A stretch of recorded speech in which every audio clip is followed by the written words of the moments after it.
Welcome back, everyone, and welcome to the second panel of the 8th Public Sector Transformation Conference, looking at sovereign AI in the European Union. The second panel will be looking at how we can empower Europe and at the key to democratizing compute capacity in the EU. In this session, we will look at four main themes. The first one is an assessment of the currently available compute capacity in the European Union, be it at European level or and at national level.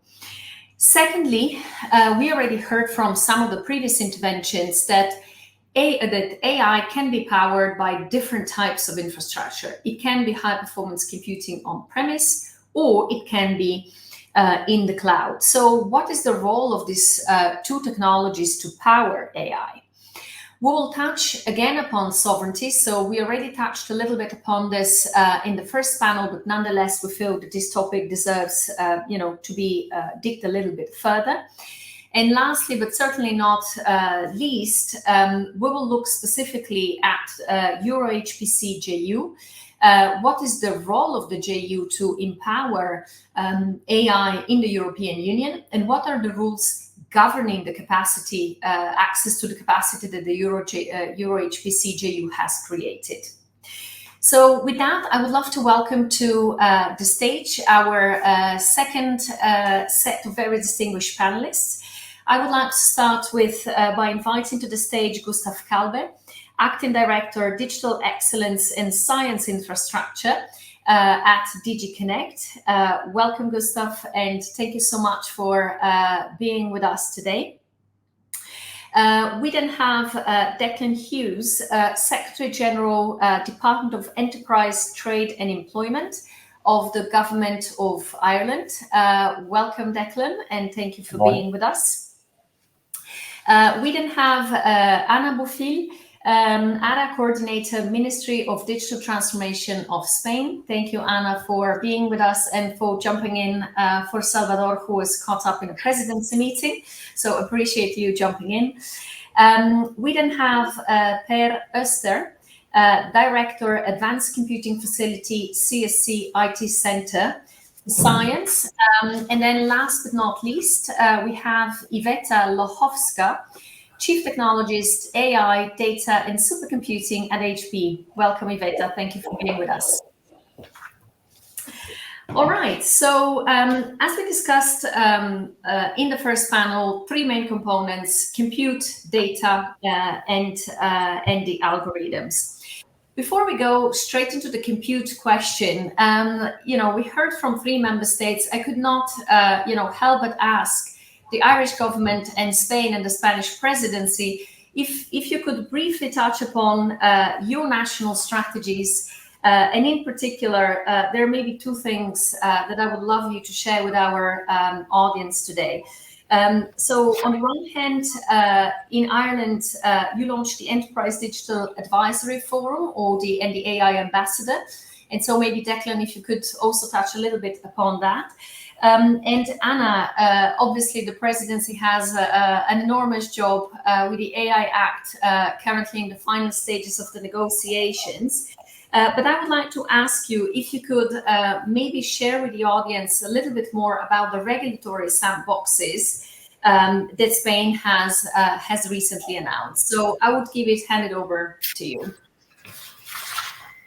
Okay, thank you very much for having us here. Yes, as you said, that the Spanish presidency has a compromise with enabling human-centered IA technology, and in this compromise, you know that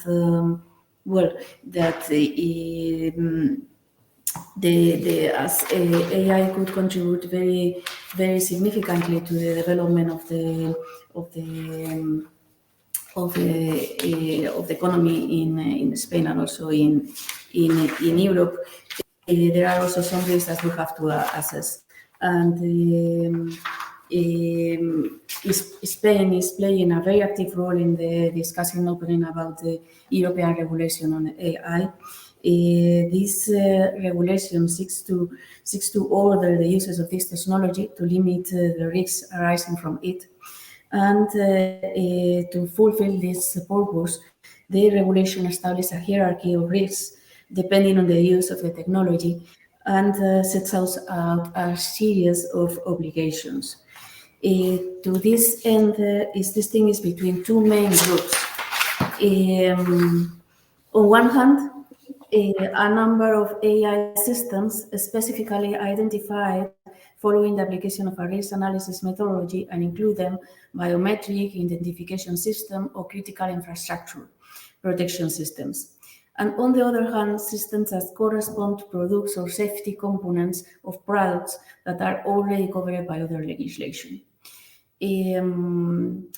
To adapt the rules of the future AI regulation, and particularly aimed at Spanish SMEs, we are pioneering the development of a pilot test. Also, this sandbox AI we are preparing and we are deploying in the next months is particularly aimed to SMEs because they are the fabric of the industrial and the entrepreneurial ecosystem. And we want to ensure the development of responsible artificial intelligence and mitigate its potential risks to society and the economy. And this project is called the Spanish AI Sandbox, as you say. So we want to assess the threats in a controlled environment in line with the proposed AI regulation, in agreement with the European Commission always. So companies of different sizes from different business sectors will be selected to participate in the sandbox and will receive technological support and experts advice from our secretary of state, from our ministry. And we also, a little bit later, we contemplate the creation of an IA supervision agency. We believe that all this system will help the Spanish companies, but principally, as I said, the SMEs in the adoption of the new regulation, of the new communitary legislation or regulation. Thank you very much. Thank you, Ana. And you touched upon the SMEs, and we will come back to that because there is some exciting news, and I'm sure that Gustav, you will tell us more about that in a second. But Declan, do you want to maybe walk us through a little bit the high level of the Irish National AI Strategy, and what kind of things are you looking at? What keeps you up at night, Declan? Oh, you're on mute.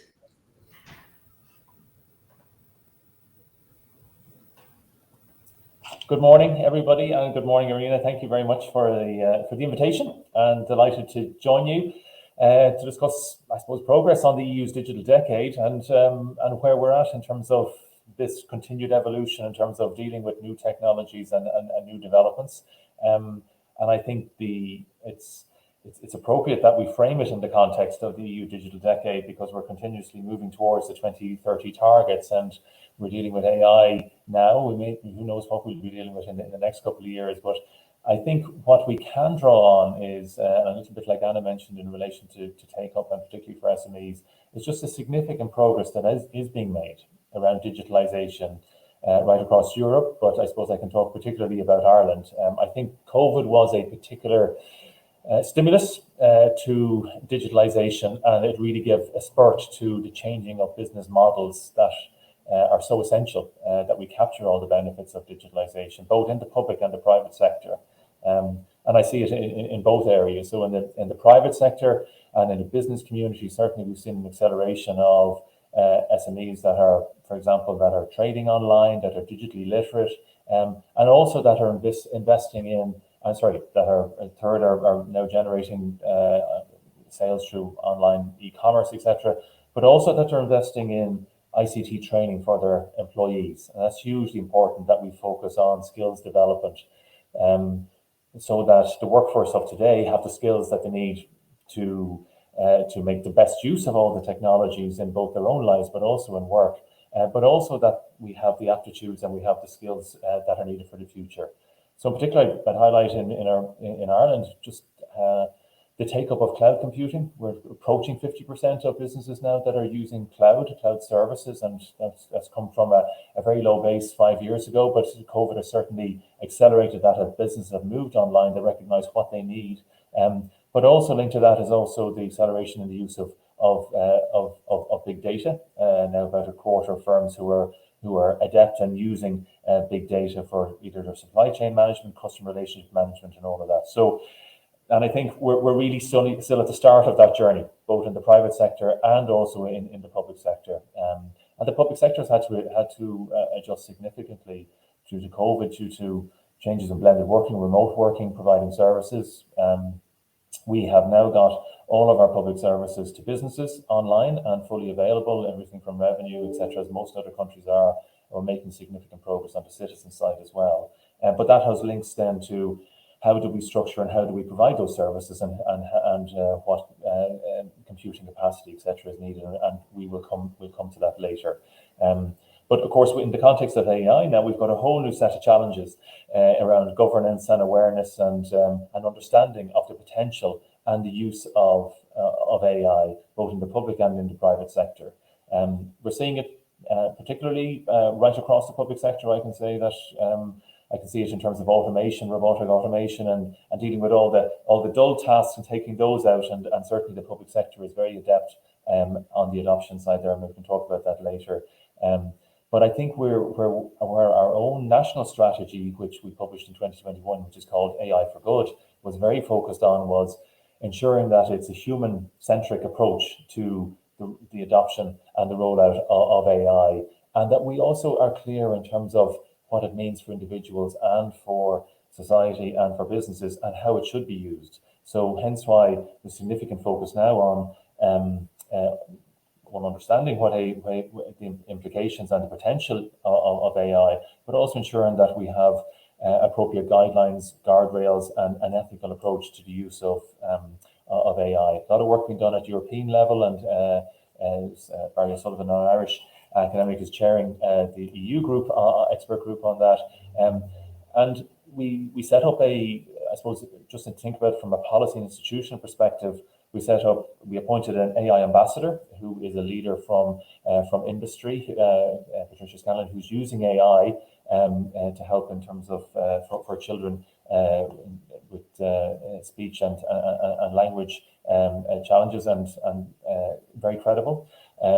Understands in terms of societal impacts and benefits, but also is a very good communicator and is very engaged in terms of national debate and dialogue and understanding. We've also broadened out that approach. We set up an enterprise forum initially, which was SMEs and large companies to work through what the implications are for business, but also how we can support business. So hence, I may talk about that later, with significant support, both direct funding for businesses through small grants of 2,500 all the way up to ensuring that they have access to technology centres and to AI experts that can help them to work through some of the implications. We also had an engagement with with youth, and we had a youth assembly forum about a year ago where we gathered young people to think about the opportunities and the challenges, and it was a very engaged forum, and that helped to provide a lot of indications to us in terms of some of the concerns, but more importantly, some of the potential as the next generation see and AI, because of the extremely digital literate, and they can see those opportunities. Our next step now is building on those initiatives, is also now to set up a national AI advisory forum, which will have a broader range of stakeholders, not just from an enterprise perspective, but from civil society, from various groups in terms of disability, but also focuses particularly on the ethical aspects. And it'll also have an ability to respond quickly to issues as they come up.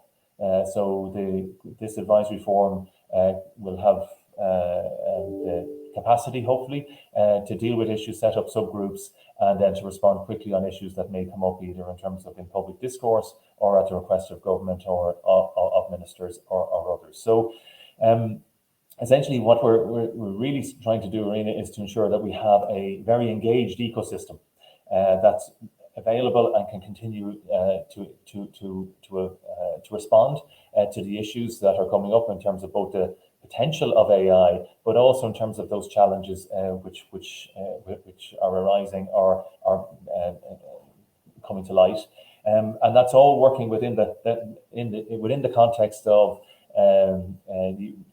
what's happening at European level and what's happening in terms of part of the presidencies, but in European Commission initiatives and the AI Act, etc. So it's really important that we have this engaged ecosystem both at national and at European level, so that we're clear in terms of where are the areas that we can focus our attention at a particular point in time. And if I have one final minute, I might just mention some of the work that's been done on standards. And again, this is where national standards bodies are collaborating. We've set up a top team on standards, and they have a standards roadmap. And just to mention that tomorrow there is a webinar jointly hosted by the Irish National Standards Authority and the Danish counterparts, which is mapping out some of the key developments in standards developments and the importance of standards for AI for business and wider society. Thanks, Rena. Great, thank you, Declan. And I really like your concept of having and generating a very engaged ecosystem. And as you said, you now have an AI ambassador, and I'm curious whether we'll see the European Union AI ministries coming up soon. Some countries, I'm located in the UAE, and they already have an AI ministry. So let alone the digital transformation, but AI is such a big topic that deserves a ministry in itself. So, and then Iveta, maybe I would ask you to comment. So Iveta, you have a very obviously strongly scientific background, but you also are advising governments, you are advising the Austrian government, you are advising the European Commission on AI policies. So do you have any reaction to the initiatives that Declan and Anna has presented? I would just second just building up on what they said. And through my observation working with governments, but also representing an enterprise approach, I think it was rightly so communicated that a mixture of a very vibrant community and retaining talent within Europe is the first ingredient. Then having a supercomputing strategy to basically give all of those bright people the compute they need to build a POV or to run the first ideas. And then also the guardrails and I think it was Declan, it was your last point in terms of the standards, the regulations, the cultural constraints within Europe. An example of this is, for example, and it's great that we have Anna here, is that we have started this initiative to build AI and data center of excellence. And the first one is in Spain, in Los Rosas, near Madrid, where we are collaborating with universities, with the top talent on AI and data. We are nurturing this talent and giving them access to supercompute. But also for most of our public sector work and European level type of work, they require talent based in Europe. They require local understanding for the regulations, for the RFPs, for the clearance. So it's a kind of a mutual beneficiary for both sides. First, we have the local capacity and we nurture it locally. And then we have the supercompute capabilities to empower those ideas, to nurture them and to bring them to reality. So I think it's a bit of a multidimensional approach. It's not just thinking of the supercomputing strategy, of the sovereignty approach, but also how to retain and nurture this talent. Also because it's still very expensive endeavor. So it requires a bit of a hand-holding through this process when it comes to the people, to the human aspects. And AI, especially generative AI, is a very computer resource hungry endeavor. And a proper framework and a kind of a overarching thinking is important here. And this is based on our experience working with the European customers and enterprises. So this is the only thing I wanted to add. Thank you, Iveta. So indeed, the title of the conference today was indeed the resilient and trustworthy ecosystems. And you gave us here already some quite interesting pointers. So we need a multifaceted strategy with 3 ingredients: a vibrant ecosystem, and again, we heard from Declan on the activities in that direction. We need skills, and we need HPC strategies. So we need compute that for our bright European minds to play with and be creative. So what is the state of compute in Europe currently? And Per, maybe I would invite you to comment on this, since CSC is hosting LUMI, which is according to the new, very recent top 500 ranking from 2 weeks ago. You're now, well, certainly number 1 at European level, and congratulations for that. You're number 5 globally. So you hold certainly a responsibility, Per, for sure, in this whole debate. So how do you look at the status of available compute capacity in Europe today, and how is LUMI granting access, or CSC and LUMI granting access to the various stakeholders? Yeah, hello, and thank you for having the opportunity to participate here. So I think the status is quite good, and the prospect is promising thanks to EuroHPC and the initiative of EuroHPC, because we have now present capacity, LUMI being one of several, and we also have a plan for future and more capacity here. So I would say in that sense we are in a good shape. And we also have seen during the first year here now of LUMI that the environment we have, the machine that we have, is very suitable for the AI machine learning tasks. And it's actually a bit surprising and fantastic to see that the traditional areas for this kind of supercomputing machines, which is physics, have been overtaken by AI and machine learning applications, actually, during the first year of LUMI here. So in terms of computing capacity, I think we are fine. The major issue here is maybe when we look on the availability of data, for especially if we go for training these models now and taking all the different European languages, specific areas and so on into account. And here we need efforts to really see how we can better serve these efforts to make big foundation models that also are multilingual, take care of European languages, and serve them with quality data. That I see as an issue here, really. Thank you. And Declan, do you want to maybe give some thoughts, considering that your national AI strategy is one of the only ones that was early on already pointing at the need of compute capacity? So do you have any thoughts you would like to share on this? I think as colleagues Anahita and Per have mentioned, we're still at the very early stages of digitalization of our economy and society. So what we need, and we're seeing the explosion, and we see it in Ireland in terms of both for data centers, data activity, the use of the cloud. As I mentioned, we're nearly at 50% of businesses now using cloud and moving to those. So as they're looking for scalability, and they're looking for security, and they're looking to expand the range of services, that's only going to increase. And I think, and it's both in the public and the private sector. So I think it's the reason we've highlighted it is something that we need to ensure we have that capacity and that connectivity. So it's not just about the processing capacity, but ensuring that all of that capacity is connected with the highest capability in terms of telecommunications networks right around Europe and globally as well. So that's where we have a particular priority. That assessment is continuing and it's ongoing. We have our government's Chief Information Officer, CIO, is actively looking at what more is needed, has decided and has been clear about the national policy in terms of a cloud first policy, and that has been implemented, and we are progressively moving our own services as we digitalize them to the cloud, obviously within all of the concerns and all of the constraints and the guardrails that apply to the public sector. So I think that's something which we can do at national level, but hence why the European dimension is really important.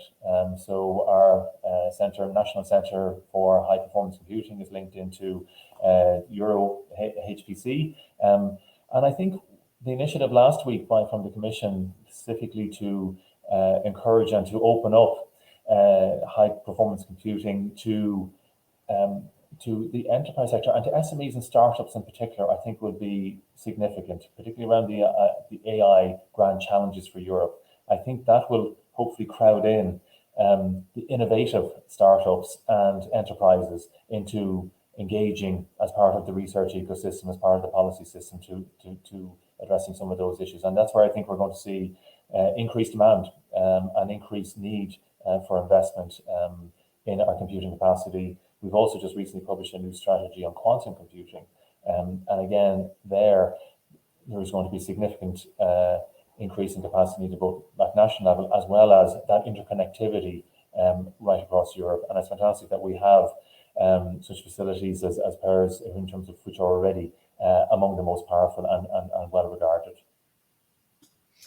Great, thank you, Declan. So I have a question then on the various models that can provision for this compute capacity. So we already touched upon this earlier today, just to highlight that there are different options in the market. So obviously we have PER, we have you here, so we're talking about on-prem HPC, but we also can power AI models in the cloud. And so I was curious if any of you would want to comment on what are the different, let's say, models. Are there any ramifications, or are there any particular considerations that an entity, be it public sector, but also eventually private sector, whether you would place your workloads into on-prem or in the cloud? Any thoughts, anyone? Maybe I can jump in here. First, there could be multiple technical reasons and arguments for, let's say, running AI in the cloud versus on-prem. And the baseline is that I think we already have a common understanding of more or less the trade-offs when we just want to build something, a piece of software in the cloud and on-prem, and what are the pluses and minuses. But when we move these to an AI conversation, especially deep learning and generative AI, everything becomes exponential. And so most of the low-hanging arguments die. Of course, in the cloud, you have scalability and then kind of playing with price and being price sensitive are very good arguments when it comes to building traditional stuff there. Especially in the AI and generative AI framing and umbrella, and Per mentioned something critical here, data. There's a component like data gravity. So now I'll be a bit technical just to give you a view of the reasons when it comes to latency, where you operate all of this. And this really at scales become a huge problem. That's why great examples, I think you had in the previous panels with Jonas from Aleph Alpha. Per has an example of Silo AI, which is the Aleph Alpha alternative of Nordic. I recently came back from Finland, where I was meeting Per's colleagues, and Silo AI, which is another very powerful large language model for the Nordics. And there is no way that this operates in the cloud, for example, because of this data gravity issue. So where most of the data is or is going to be created, then there's a strong technical arguments to have it running on-prem. Also, fear of IP rights and losing IP rights, security, and inference. Having the capabilities to do inference optimization on the front end and on the back end is, I think, some very good arguments to have it on-prem. As Europeans, I think we are leading the way for everything when it comes to sustainability, not just sustainable IT, but also sustainable AI.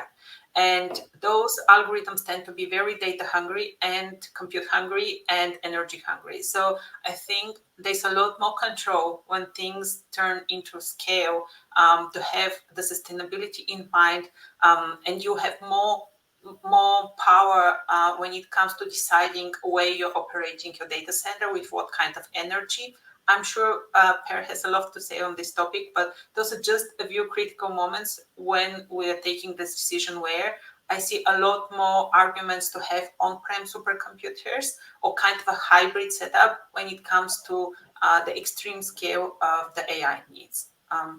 And I would stop here. Great, thank you, Iveta. And Gustav, apologies, we got carried away with the national strategies, and obviously you design all of this European HPC success. So we would love to hear from you. So if you have any comments on the on-prem versus cloud point, but then also we touched already upon several times about the excitement that the announcement of the President von der Leyen in the State of the Union, so to create access to the EuroHPC capacity to ethical startups. So tell us a bit more about your latest initiatives. That would be great. Yes, well, thanks for giving me here the opportunity to shed some light on the question. I mean, on the difference between using cloud and HPC, Iveta has already replied very well. So I would look at from a slightly different angle and making here the connection indeed with the initiative that our Commission President, Ms. von der Leyen, has announced this year in a speech of the Union by launching this new initiative to provide startups in AI access to the supercomputing power that we have in Europe. And we're very proud that with Lumi we have top machine in Europe, machine in the top 5, and the other European supercomputers from HPC are not far away. Now, if you look at the question, you could be very simple. Why did our Commission President come up with this initiative if cloud would have been the solution? So there's clearly a very specific need for the AI, for the most advanced applications. I mean, we're not talking about all applications in AI, but large language models, generative and foundational AI. I mean, with the large volumes of data that you have, with the number of parameters you have to control, there's no other way than to go for the supercomputers that we have. And you might ask, is the capacity we have sufficient, or by adding more AI capabilities to those supercomputers, can we not gain yet another step in performance? Now, the reason why this new idea of our Commission President is so timely is that AI tried to look at experts, even if very deep pockets, we'll hardly find them. And the brilliant minds that dare to launch themselves in those AI challenges, I mean, they're startups or micro companies that have no resources. They don't have even the financial capabilities to build or access on a market condition the compute power that they need. And this then makes a very nice link with the overall EuroHPC policy of the European Union to make available as a public infrastructure this massive supercomputing power that you need to do frontier research, to remain at the forefront in science, innovation, but also for business purposes. So here we are now combining the very well established supercomputing power that we have established together with the competence that we have around to make this available to those brilliant AI creators to do the research and development of their models, to test them on the machine. And as Iveta pointed out, I mean, if you have a machine with 4 GPU accelerators, you can maybe play a bit with your model, but you cannot simulate how it scales up on a machine that has 20 or 30,000 accelerators. And that's where we have such a good link between the public infrastructure that we're making available to the benefit of the public users in Europe with a policy towards encouraging innovation and encouraging the emergence of startups that will create the business models of the future. That's great, Gustav. Very exciting also because it goes back to the main theme that we addressed earlier on the digital divide. So how do you make sure, and you put it very well, how do you make sure that organizations, startups that could not access compute capacity on market conditions can still actually, have the infrastructure to realize their ideas? So maybe Iveta, do you want to comment on this initiative? Everything that Gustav mentioned is brilliant. First, we are touching on the key important points, which is talent. You can have all of the compute in the world without the brains to actually use it. It's basically useless. And so again, in the under the umbrella of AI and generative AI, again, I think talent is the crucial point, retaining talent in Europe and nurturing it, but also understanding the complexity of the domain of AI and how difficult it is and how many failures it requires to get this right. So there needs to be a room for experimentation and tolerance for ideas to flourish and die, and is still being nurtured through having a infrastructure to support those ideas. The best example I could give here is just treating it as a deep tech investment. And deep tech requires time and requires big pockets with from either government or enterprise organizations to provide basically the investment for compute, the investment for the top talent to stay in Europe and not being fancied by the salaries and the environments overseas. I think for the flourishing of startups, again, best examples, Aleph Alpha, Silo AI, the French guys with Mistral AI and Hugging Face are the perfect examples of how you try to retain talent, how you have kind of a national support for it with the German government, with the Finnish government, with the French government, and then you have the European Commission trying to provide an infrastructure that actually give access to as many people as possible to be enabled. And we have very talented people coming out fresh out of universities with great ideas. I constantly work with them. I teach at university, so I know it's possible. It's just democratizing it and bringing it to a level of accessibility that is required. Great. And Gustav, are there, I don't know if it's too early stages, but do we already have a sense of how you will determine, to whom, to which startups you will give access, or anything you could already share would be helpful? No, definitely. I mean, after the speech of our Commission President, we defined and already launched a number of activities that will help and accelerate the emergence of AI models, AI usage on the supercomputers, with a particular focus on the startups and covering the whole ecosystems. So we have a very recent action that was just announced last week at the AI event in Madrid, where we are now launching a challenge to startups with very clear conditions.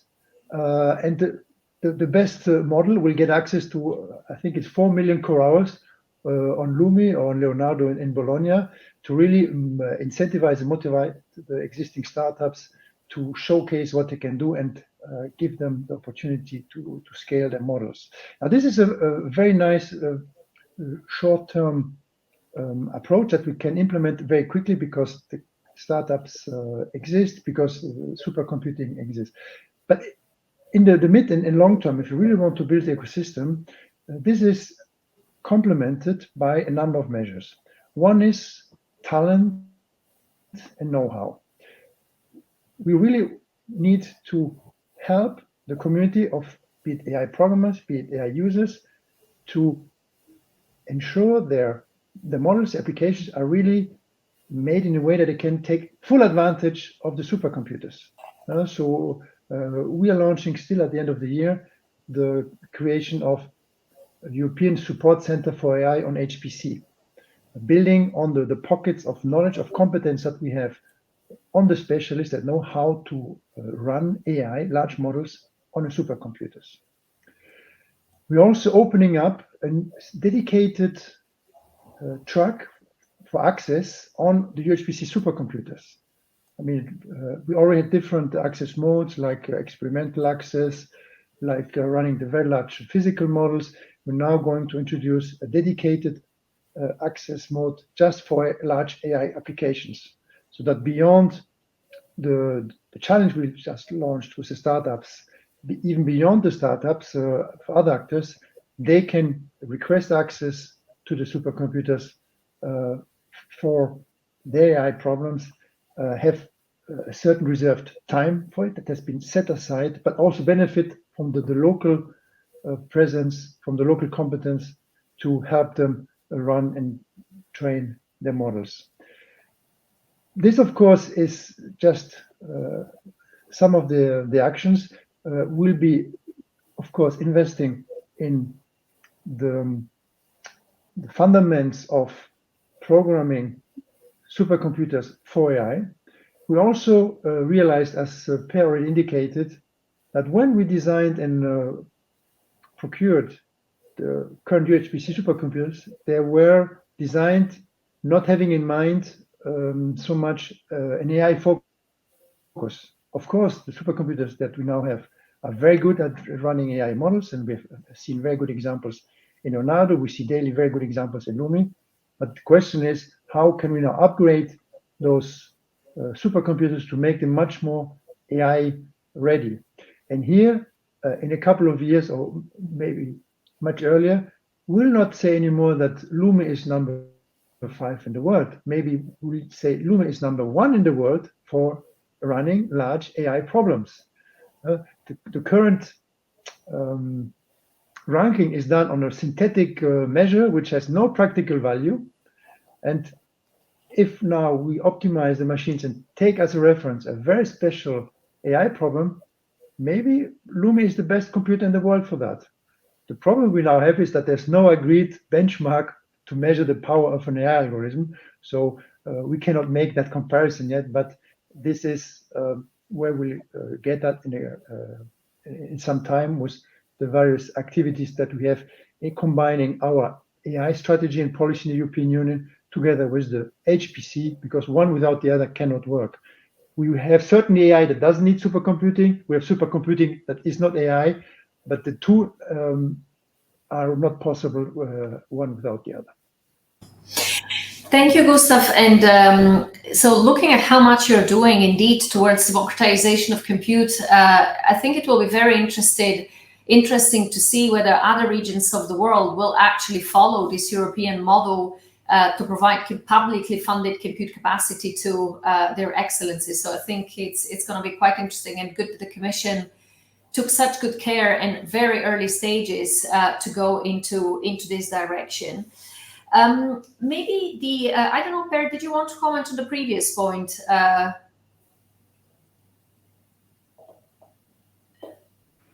No, well, I think Gustav had told the whole story almost. But so one thing with this on-prem and cloud, I would say, I mean, in a way, you could say that LUMI is in the cloud also, because all usage is remote, in the sense that we are.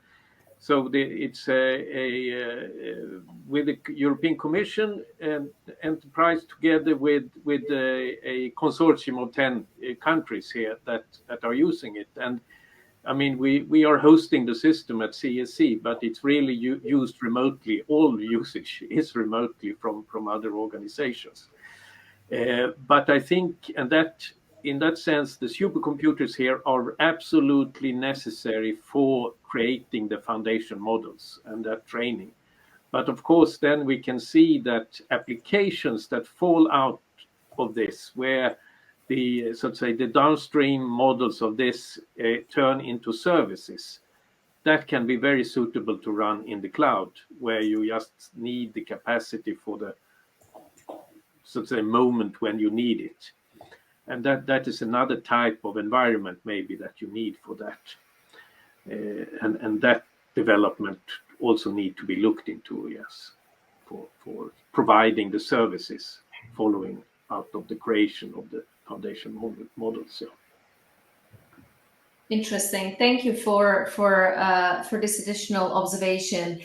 And maybe looking at now again at the topic of sovereignty. So we can't help but obviously look into this subject also in this panel, because it's such a critical and pervasive way in the way we think about technology nowadays. And this is actually the same in a lot of regions in the world. And it's clearly not just a European trend. And from that perspective, Anna, I would like to come to you, as the presidency has been doing quite some work on strengthening the open strategic autonomy. And so I was curious if you could tell us a little bit more about the thinking of the Spanish government on the sovereignty requirements and the work that you have done during the presidency.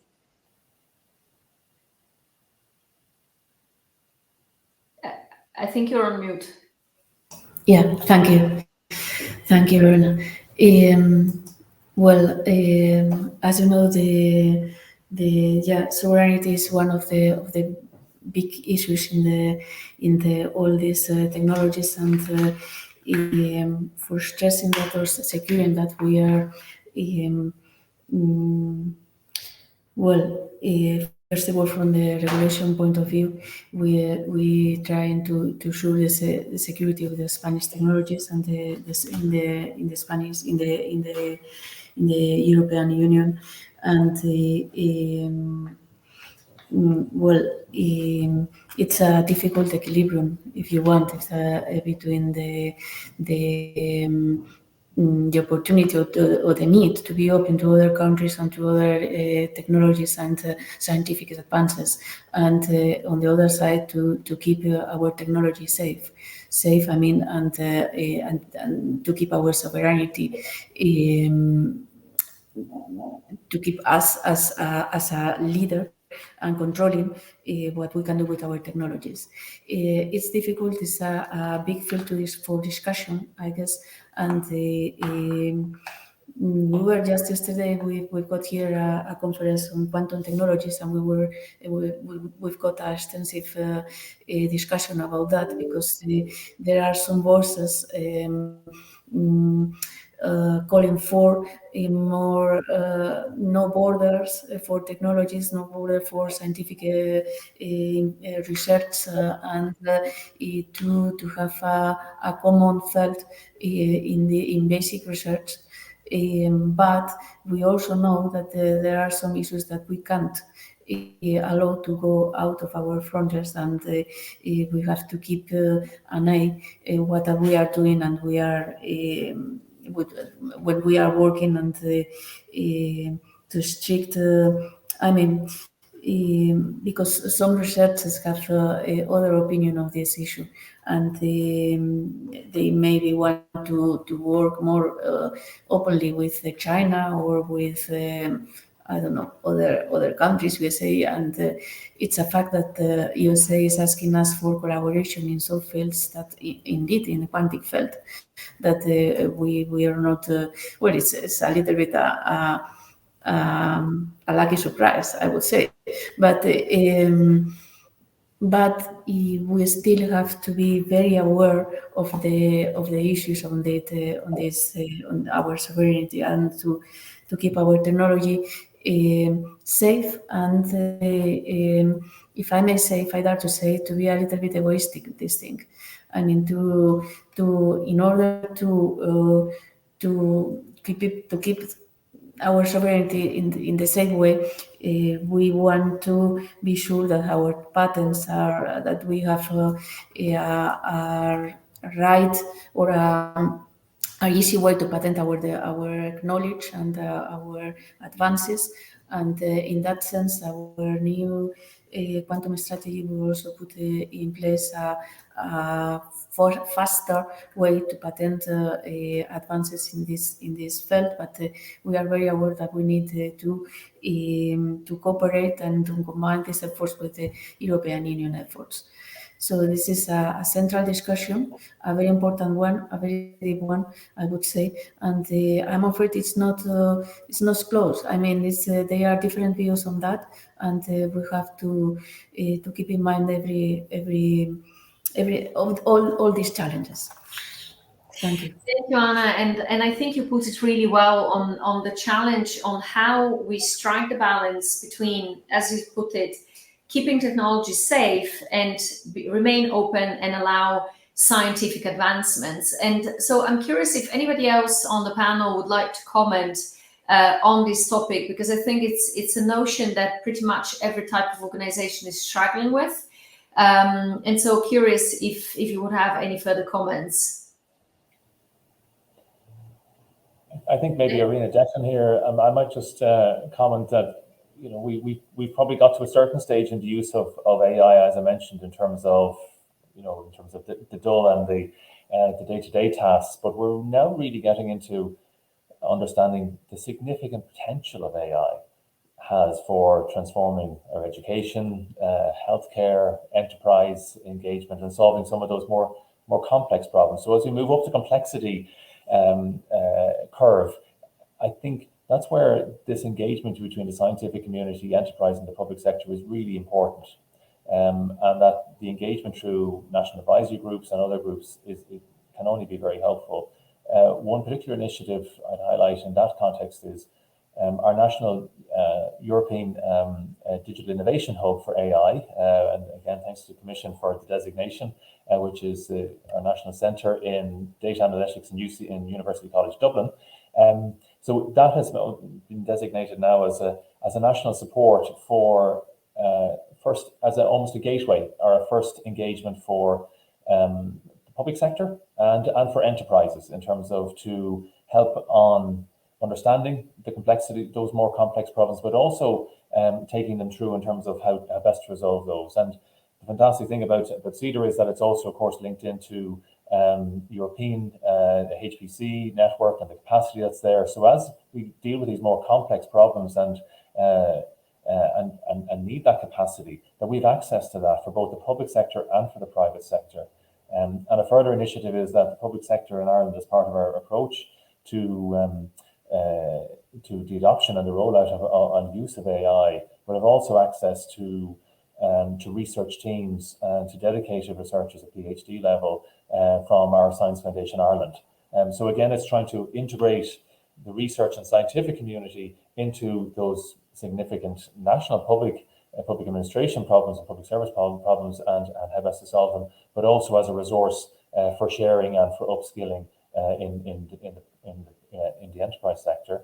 And as part of that, we see that our own national Centre for High Performance Computing, really critical that it has access and is fully integrated into the European HPC network, and our own Department of Further and Higher Education will be commencing a review next year again, as said, ensuring we have capacity for today, but also for the future, and what investment is needed to ensure that we're fully connected to HPC at the European level and more broadly. So that openness, that engagement, and also the focus on a connected ecosystem, I think, is really important. Thank you. Thank you. And Gustav and Per, do you guys have any comments on this complex issue? No, indeed, Irina, this is a complex and delicate issue, but of maximum importance for the European Union and the member states. And I would just like to complement what the two previous speakers have said and start from, let's say, the backside. And here AI is not different than any other strategic technology or capability that we have among us. If you just look at the transformative character that AI has, the impact it has or will have on health, security, well-being, the economy, prosperity, and so on. If you are not largely in control of the whole AI ecosystem, you are at a disadvantage that will have negative impact, maybe just on the competitiveness of your industry because you are slow in producing things or things are less intelligent. But ultimately, it goes even to the national security, this public safety and public health. So from the ownership and access to the data, the computing resources, the talents, the basic technology, the more you have under your control, the more you have direct and unrestricted access, the better it is, of course, for your sovereignty. And that's what we call sovereignty, which does not exclude, of course, that for certain aspects, we are engaging in cooperation with like-minded countries, or that we are self-sufficient and not also taking imports of other competence, resources, or technology. What matters is that there's no weak link in the full value chain, so that the ecosystem in itself can remain functioning according to our principles. And here make the bridge to the AI Act. We just want to implement AI according to the European values and ethical rules and European conditions. And therefore, we need to master the full ecosystem. Great, thank you, Gustav. And Per, did you want to come in? Yeah, I only to emphasize what has been said. To have control on the creation of a number of these foundation models is very important, considering exactly this European values and the special situation with the many languages in Europe that we need to take into account. And I when talking to my American colleagues, yes, they acknowledge these problems, but yeah, English is fine, yeah, for them. And that is the focus, and they don't see the issue with the data and so on. They think they have plenty of access to data. But that is not the case. I mean, in Europe, we need to take more things to take into consideration here. And also that we are in control of this. So we don't get these biases and so on that are so easy creeping into these models if you are not being careful. Great. So what I understand and what I hear, control over the creation of foundational models, precisely because the AI revolution will touch upon parts of societies that are very strategic, healthcare, defense, as Gustav, you mentioned. So maybe just in the interest of time, as we are approaching the end of our panel, I would like to transition to our big last macro topic. And we did already discuss about it to quite some extent, but just to maybe dig a little bit deeper. So we discussed obviously about the access to the existing compute capacity, and we looked quite closely to the access of startups. But looking at the current EuroHPC JU rules, let's say from a standard perspective, and parking for a moment this new initiative, do we need to have any adjustments? I mean, we heard, Per, from you that the HPC, when LUMI was designed, there was practically no expectation that the major workload that will run in LUMI will be AI. So I'm just curious if this, evolution of the workloads and how intensive AI is in terms of compute capacity, do we need to rethink the rules that we currently have to access compute capacity of HPC centers in Europe, or not really? Anyone wants to take the question? May I start here, and then Gustav can correct me, compliment.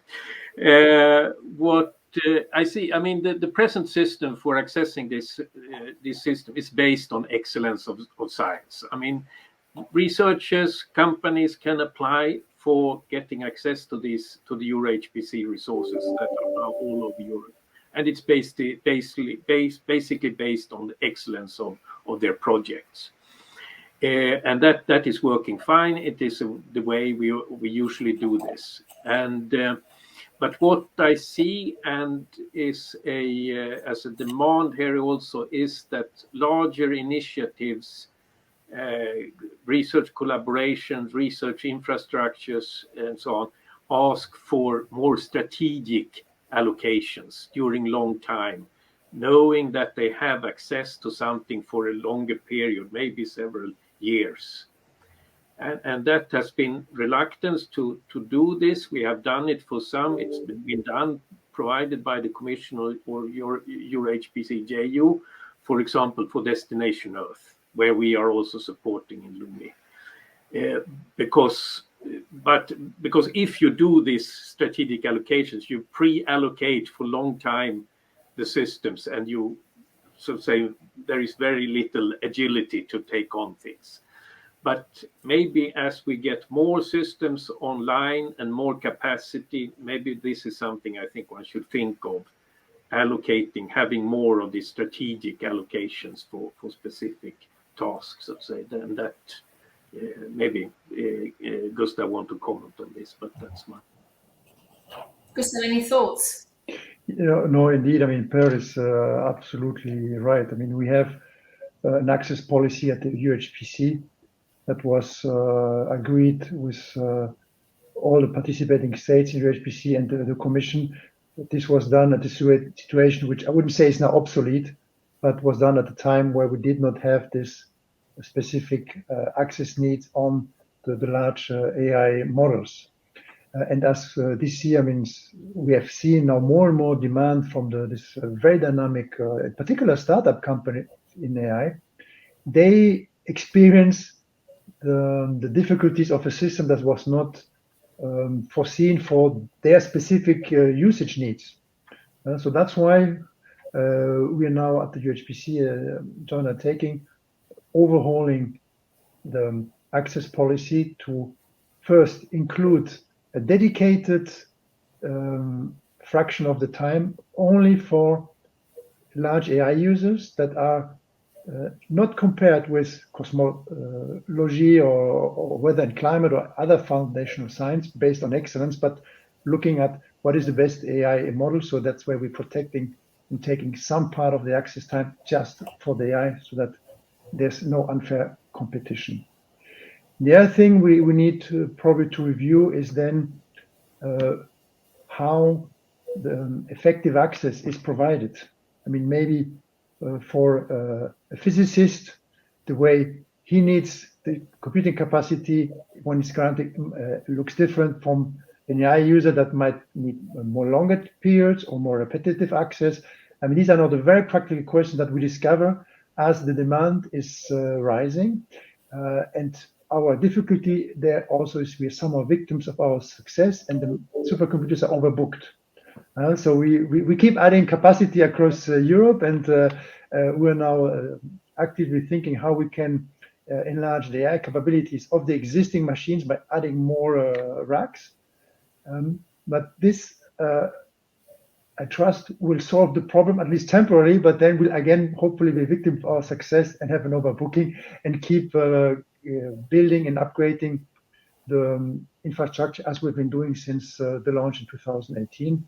And hopefully in a couple of years, we can also run parts of the AI algorithms on the quantum accelerators that we now start to integrate within the UHPC machines. And I would say from the AI perspective, this is probably very early days, but as the quantum computers are maturing and are being procured now for UHPC, we'll also get the users access to these quantum architectures to then optimize the way the AI models are developed or trained and then at the end run on the supercomputers. Great, and I think, Gustav, to your point, it's great to see that the Commission is so promptly reacting on the changes of usage of this capacity, and great to hear that you will adapt basically the access policies accordingly. And maybe, Veta, to close on this topic, unless anybody else will have more comments. So you're obviously a scientist, university professor. So do you have a user's perspective, on the capacity access point? Yes, I'm very opinionated on this. I think earlier Declan mentioned that they're building something like an AI advisory arm. And first, giving access and having the environment is great, but then having a world-class experience of different business models, different use cases, how to scale things. It's not just giving them access. And yes, physicians and computer scientists and mathematicians like me can spend the time through the scientific community to get onboarded, but just lowering the bar of who has access to what. So semi-technical and non-technical people, or just people with diverse background, which are biologists and geography and different kind of sciences that do not have ultimately the skill set to jump on this supercomputer game immediately, is something that requires hand-holding, either a solution architect or ML engineer or a data engineer who helps them with this journey. But also we don't want this to stay just a scientific endeavor and on a paper level. This needs to be somehow for good purpose, for precision medicine, for precision agriculture, for climate experiments and ESG experiments, and we need to turn this into something very actionable. So having this kind of expert guidance, and I also see it at university and working with startups very closely, is a must, because having a scientific mindset could end up with just having endless experiments and benchmarks and trying to improve your models or trying to scale them. But having the advisory expertise of how to scale this or how to commercialize it, or what are the business models, or how could this be a precision medicine project turned into a startup and then scale from there, kind of adjacent things to the whole foundational pillars of, yes, you have the brain and you have the supercomputer, but then this needs to be wrapped up around something that turns to be useful. Otherwise, we constantly would just need to extend the racks and the HPC capabilities to accommodate for many ideas, but optimization is also needed and a bit of hand-holding. But I will stop here.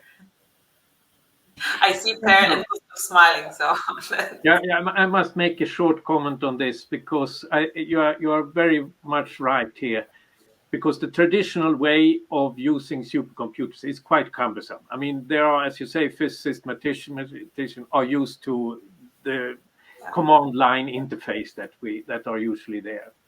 But for this reason, actually, we 2 weeks ago introduced a web-based interface to Lumi. So you can, where you from the web-based interface can start your AI tools, Jupyter notebooks, and access your files, drag and drop, etc. And I think this is also the way we have to open up these environments to make it more usable for a wider variety of researchers that are not focused on the computer science, but their applications, really. Yeah. Thank you. And maybe a very, very final question, in case you have any brief comments before we close our panel today. I was curious whether you would have any thoughts about what would be a recipe for success for public-private partnerships. So what will make these ecosystems work? So we already heard vibrant ecosystem, we heard skills, we heard HPC strategies. Anything else you think we need collectively in the European Union as stakeholders to take into account to make this public-private partnership succeed? Any final thoughts on that?